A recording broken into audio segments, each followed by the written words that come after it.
বেলাভেড বার্ডসে নতুন আরেকটি ভিডিও নিয়ে আপনাদের সামনে হাজির হলাম। আসসালামু আলাইকুম, আশা করি সবাই ভালো আছেন।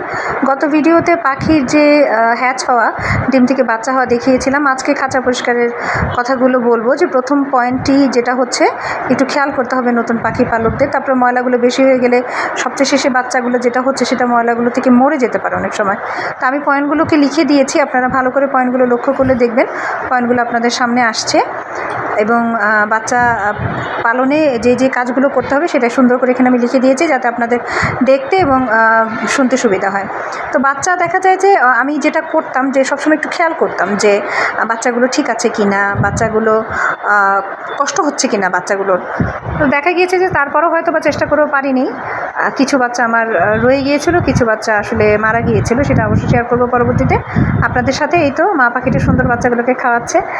আর অবশ্যই খাঁচাগুলোকে বারবার খেয়াল করবেন। প্রথম অবশ্যই ভয় পাই, আমিও অনেক ভয় পেয়েছিলাম। আমি প্রথম খাঁচা পরিষ্কার করিনি, সেটাই আমার ভুল ছিল। আসলে খাঁচা পরিষ্কার করার দরকার ছিল। তো তারপরেও আমি পরে আস্তে আস্তে সাহস করে একটু করে পরিষ্কার করেছি। এবং যাই করি নাই করি, ওই যে পাখিগুলোকে সুষম খাবার দিতে হবে, ক্যাটেল ফিশ বোন রাখতে হবে, মিনারেল রাখতে হবে, অন্যান্য শাকসবজি দিতে হবে, এগ ফুড দিতে হবে। অবশ্যই সেটা বাচ্চা হওয়ার কয়েকদিন পরে বন্ধ রাখতে হয়, সেই বিষয় নিয়ে আমি পরবর্তীতে আসবো আলোচনায়। এই তো আমার বাচ্চা আলহামদুলিল্লাহ 4টা ফুটেছিল সেদিন, আরও 2টো ডিম ছিল এবং সেগুলো থেকেও বাচ্চা হয়েছিল। পরবর্তী ভিডিওতে সেগুলো নিয়ে আবার আসবো। আমার ভিডিওটা ভালো লাগলে লাইক করবেন, কমেন্ট করবেন, শেয়ার করে দিবেন এবং অবশ্যই সাবস্ক্রাইব করে রাখবেন। এবং বেল আইকনটি আছে যেটা, সেই বেল আইকনটিতে একটা ক্লিক দিয়ে রাখবেন, যাতে আমার ভিডিওগুলো আপনাদের সামনে আসে। আর পাখি নিয়ে আরও অনেক ভিডিও নিয়ে আসবো আমার নিজস্ব অভিজ্ঞতা থেকে অবশ্যই।